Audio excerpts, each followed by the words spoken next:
Cost based method and the second one is value based method. Cost based method जो है वो 3 हिस्सों में डिवाइड है। सबसे पहला टाइप जो होता है वो है हिस्टोरिकल कॉस्ट अप्रोच।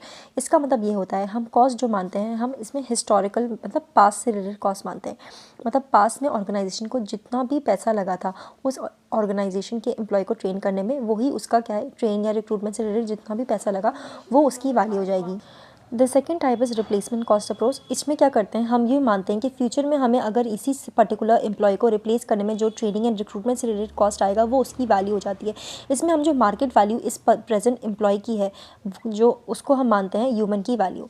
सेकेंड आ जा जो थर्ड है वो हमारा अपॉर्चुनिटी कॉस्ट अप्रोच है। अपॉर्चुनिटी कॉस्ट का बेसिकली मतलब ये है कि अगर हम अभी ए अमाउंट ऑफ रिसोर्सेज अप्लाई कर रहे हैं और बी हमने छोड़ी है तो इस बी की जो वैल्यू है वही ह्यूमन रिसोर्स की वैल्यू हो जाएगी। मतलब ये रिसोर्सेज अगर हम किसी और काम में इस्तेमाल करते हैं तो जितनी हमें इस रिसोर्सेज से बेनिफिट मिलता वही क्या है उस ह्यूमन रिसोर्स की वैल्यू हो जाएगी।